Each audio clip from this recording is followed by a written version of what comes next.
اهلا وسهلا بيكم. الفول والعدس والفراخ واللحوم التومين بتعلن اسعار السلع الاساسيه بالمنافذ ومعارض اهلا رمضان. بس ما ننساش اللايك والاشتراك في القناه وتفعيل الجرس عشان اي فيديو جديد او عروض جديده توصل لكم باذن الله. اكد وزير التومين على اسعار السلع الاساسيه في المنافذ التابعه للوزاره ومعارض اهلا رمضان. وقال وزير التومين ان سعر الزيت اللي هو 1 كيلو ب47 جنيه وفيه ب50 جنيه للكيلو، والزيت الخليط اللي هو عباد او ذرة ب60 جنيه للكيلو وفيه ب64 جنيه للكيلو.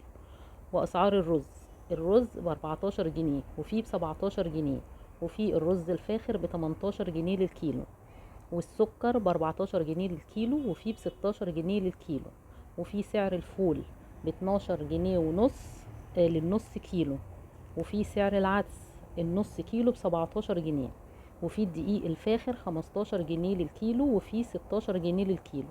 في أسعار الفراخ المجمد ب65 جنيه للكيلو، الفرخة الكيلو ب65 جنيه، واللحوم المجمدة ب79 جنيه للكيلو وفي ب89 جنيه للكيلو، وفي اللحوم السوداني ب115 جنيه للكيلو وفي 135 جنيه للكيلو، وفي اللحوم البلدي ب150 جنيه للكيلو. ودي كانت الأسعار اللي قال عليها الوزير. وما ينساش اللايك والاشتراك في القناة وتفعيل الجرس عشان أي فيديو جديد أو عروض جديدة توصل لكم بإذن الله. ومع السلامة.